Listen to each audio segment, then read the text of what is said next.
Are you someone that lives an active outdoor lifestyle? If so, you'll want to stick around because today I'm digging a little deeper into some of the activities that I've discovered in and around Woodstock. So, the first thing I wish I knew before I moved here is the quality of the cycling trails. I keep bringing these up because I love cycling and basically anything to do with two wheels. If you take a look at my Instagram, it's pretty much bikes and real estate. So that gives you an idea of who I am. So in this video, I wanted to talk a bit more about the trails around here and run some B-roll of me riding around so you get an idea of what the trails look like. I moved here from Brantford, which if you didn't know is the hub of cycling in Ontario.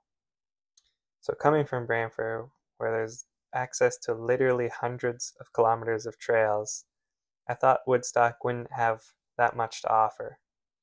But as you can see from these shots, there are some great mountain biking, well-maintained gravel trails and roads, and even road cycling routes that are marked throughout the city. So if you're a cyclist like myself and aren't sure if Woodstock would have something for you, let me assure you, it does. So the second thing I wish I knew about is how much there is to do around Woodstock and Oxford County. So on the surface, and when you ask around about Woodstock, usually you get answers like it's a boring town, or there's not much bars or clubs or things to do. But if you're not into the nightlife and live more of an active outdoor lifestyle, you'll find there's a plethora of sports and activities here in Woodstock. I've discussed many of these in previous videos, so you'll have to check those out. But for today, if you're willing to venture a little further out into Oxford County, you'll find even more unique experiences and activities, such as goat yoga.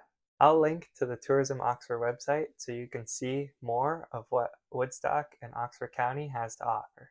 So this is the last one, and again it relates to one of my hobbies. I wish I knew that Woodstock was in such close proximity to motocross tracks. Living hours away from motocross tracks really limits the amount of time you can go riding, and usually going to the track turns into an all-day affair if you live that far away. By the time you load up your bikes, drive to and from the track, as well as the riding itself, and then clean up afterwards, if it's more than an hour or two away, you're probably going to be spending all day doing this. With 3 tracks within about a half an hour from Woodstock, it's so much easier to get more riding in. Also, it adds variety, which in turn helps with your progression of riding. You're not always riding the same tracks, the same lines, etc.